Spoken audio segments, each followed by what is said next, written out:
पियवा जाला काला का तावा त खूब रोइले। पियवा जाला काला का तावा त खूब रोइले। खूब रोइले हो सुसुक रोइले। पियवा जाला काला का तावा त खूब रोइले। पियवा जाला काला का तावा त खूब रोइले। सासु कहेली बहुआ रोटिया बनाल।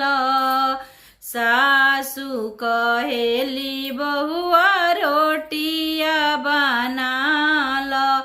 चौकी पर बेलना पटक रोइले।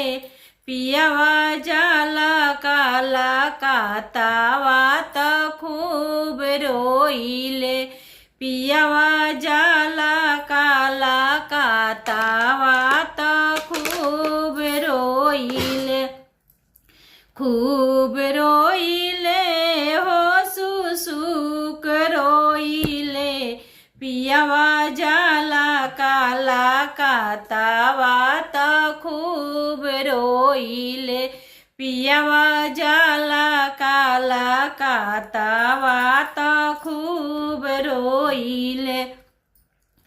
गोतिनी कहेली गोतिन खानावा बनाल। गोतिन कहेली गोतिन खानावा बनाल। तसली पर कलछुल पटक रोइले। पियवा जाला काला का तावा त खूब रोइले। पियवा जाला काला का तावा त खूब रोइले। खूब रोइले हो सुसुक रोइले। पियवा जाला काला का तावा त खूब रोइले। पियवा जाला काला का तावा त खूब रोइले। ननद कहेली भाभी बेडवा लगा द।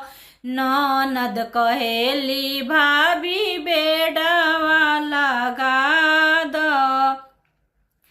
पलंग पर तकिया पटक रोइले। पियवा जाला काला का तावा त खूब रोइले। पियवा जाला काला का तावा त खूब रोइले।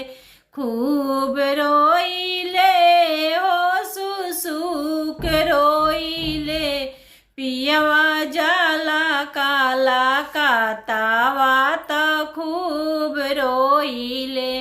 पियवा जाला काला का तावा त खूब रोइले।